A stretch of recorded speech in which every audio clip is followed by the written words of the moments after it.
next guest is a very funny comedian who'll be performing at the Netflix Suzu Joke Fest in Los Angeles, May 6th through May 8th. She's also the host of the Zarna Garg Family Podcast. Please welcome to the show, Zarna Garg, everybody.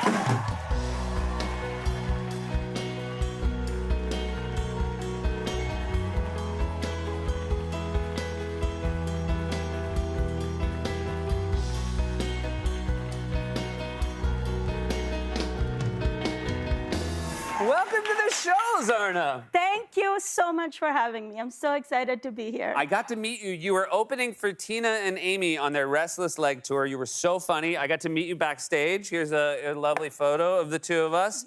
You also celebrated a birthday backstage with this lovely group of people. How was it working with Tina and Amy? Oh, I mean, first of all, you know, I totally planned that whole birthday thing. It wasn't around that time, but I was like, why not? Oh, so the time that so you got the cake for yourself, not on your birthday. We just made it happen. Okay, great. Yeah. So, but Tina and Amy, great, amazing. You know, they're the OGs of comedy. It was so fun working with them. They're so warm and inviting. But here's the thing, like a lot of times we would hang out backstage and I kind of had to pretend like I knew what I was talking about. Because I didn't grow up watching SNL. Sure. Like, Saturday nights were for studying. I mean, I'm Indian. We don't believe in fun. Right. It's not what we do. You know? So they would turn to me and say things like, you know Steve, right? And I would be like, Steve, my son's chess tutor? Steve Jobs? Stephen Hawking? You know, my mind would be racing, and I knew. Then I was like, oh, Steve Martin. Yeah, that's their Steve, right? That's their Steve. And you know, do you know that Steve Martin, he's a big deal. Yeah. Yeah. Well, that's good. I learned. Yeah, I do. We both do a podcast with our family. I do it with my brother, but you do the whole family. Yes. How does your family feel about being on a podcast? And in general, the way you tell a lot of jokes about your family. Well, here's the thing. I realized one day, I was like, why am I the only one working? Yeah. Do you know what I mean? I was like, put them to work. Yeah. And they're a good-looking bunch, wouldn't you say? They are a good, they're a very handsome family. I was like, put all those cheekbones to work. Yeah. And you know, they say when you're good looking, do a podcast.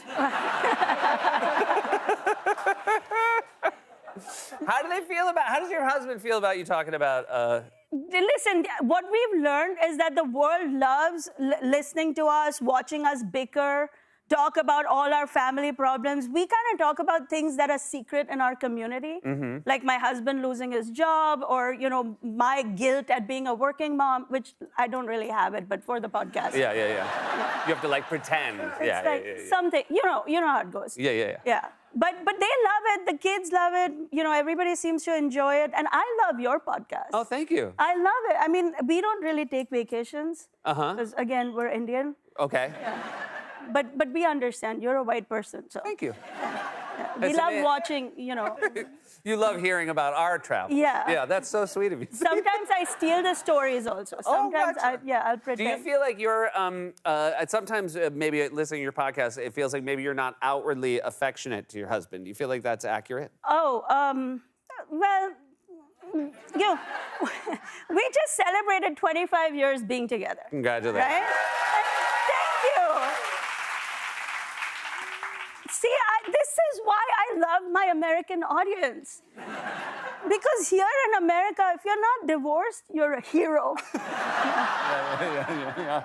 If I had said the same thing back home in India, I've been married 25 years, they would have been like, what do you want, a participation trophy? But I've never said I love you to my husband. That's not something we do. Not to him anyway. Yeah. That came out wrong. Maybe to the kids, maybe someday. Okay, you know, one day. One day. If they earn it. Yeah, I mean, the big secret to the success of my marriage is that we don't communicate. No, really, all my friends who like to communicate, they're all communicating with their divorce lawyers. So we keep it very simple. Do you show, is there any way you show affection to your husband? Yes, of course. I mean, just because I don't say I love you, because, you know, in America, everywhere you go, I love you. Uber driver, I love you. Yeah. Dwayne Reed guy gives you a bag, I really love you. Like, relax. I don't say it, but I show him my love. Oh, that's sweet. I check all his emails for him. No, I replace all his loser friends with my friends. That's so sweet. And just for your audience today, I'm gonna give you a pro-grade tip. Pro-grade. Yeah, it's pro-grade because I've like researched this. Okay. Nothing naughty is happening over email anymore. Really? Yes, all of it has moved to LinkedIn DMs. No. That's where the shady stuff is happening? Yes, and how do I know this? One day, my husband fell asleep with his laptop open. Uh-huh. Now, first of all, if it's already open, then it's not my fault if I see something. Right. Right? Absolutely. And I was just cleaning it, wiping it clean, making it nice for him. Okay. And his link, yeah. And his LinkedIn DMs popped up. Okay. And there was a message. What did it say? From one of his work colleagues, Anjali. Okay. She's like, hey, Shalabh, congrats on the new job. We should catch up. I said, let me just take care of this for him. Mm-hmm. And I just wrote her back. I said, no need to catch up. He's dead. So sweet. You are sweet. We have something in common in our acts. We both, and I should note, I'm a big fan of my mother-in-law, but I have told a few stories about her. You've told a few about yours. How is that met? How is that embraced in Indian culture? Well, the truth is that when I first started doing comedy, I didn't tell her I was doing it. Okay. But her bitchy friends follow me on social media and they run and go report me to her. Oh, no. So she called me and she goes, is it true you make jokes about me? I was like, kind of, downplaying. Sure, sure. And then she's like, you make money doing this? I said, sort of. And then she got really quiet. So I got nervous. I was like, are you upset with me? Do you want me to stop? And she said, if it makes money, you tell people that your father-in-law has only one testicle.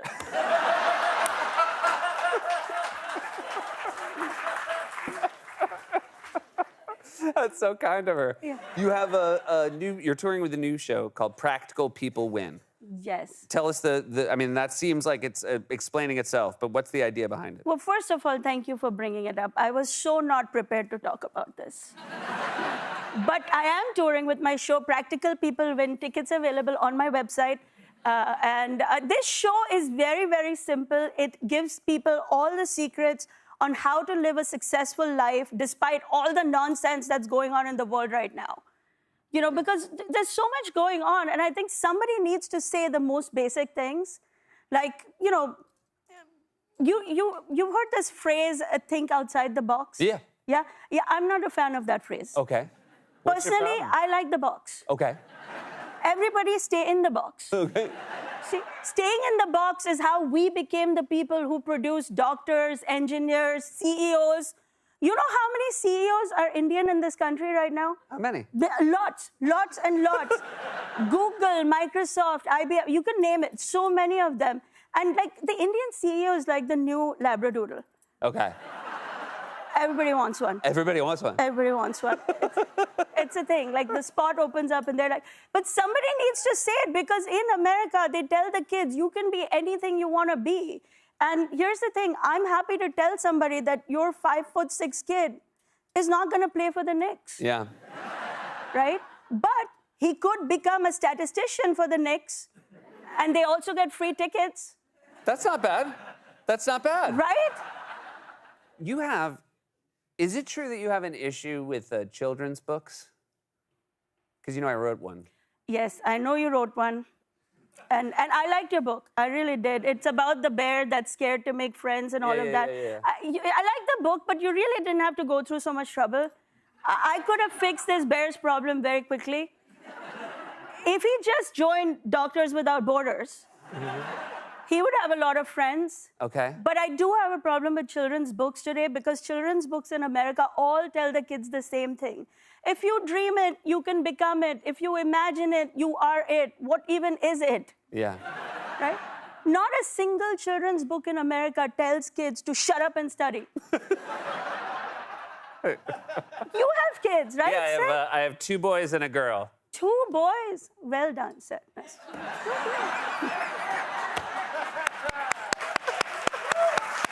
Hey.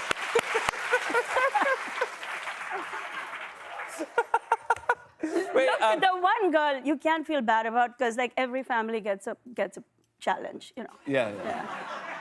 But these kids, they need to hear it. You know You what I have mean? a poem, a very helpful poem. Well, I wasn't gonna do this, but because I love your show so much, I'm gonna make this a world exclusive right here just for you. You're gonna share a poem you've never shared. I'm gonna share a poem. I was saving it because I'm writing the first ever practical parent's guide to parenting. Okay. And my book is called It's Never Too Late to Take the MCATs. Okay. Would you like to hear a snippet? I would love to hear a snippet. Okay, thank you. Just one second. Okay, you Just brought this. Yeah, it is an Indian auntie pocket. I got to. Okay, gotcha. Yeah, I have it. Okay, here goes. You ready for this? Yeah. Okay. People tell their kids they can be policemen, firemen, cowboys, or astronauts. All dangerous jobs that don't pay a lot. We make our kids study and focus on the practical. Science, technology, engineering, mathematical. Dreams of going to Mars won't get them a scholarship. But you know what will? Designing that rocket ship. In reality, you can't be anything you want. That's just the facts. But here is the good news. It's never too late to take the MCATs. Thank you, Zarna Garg, everyone. For tickets to her tour, go to zarnagarg.com.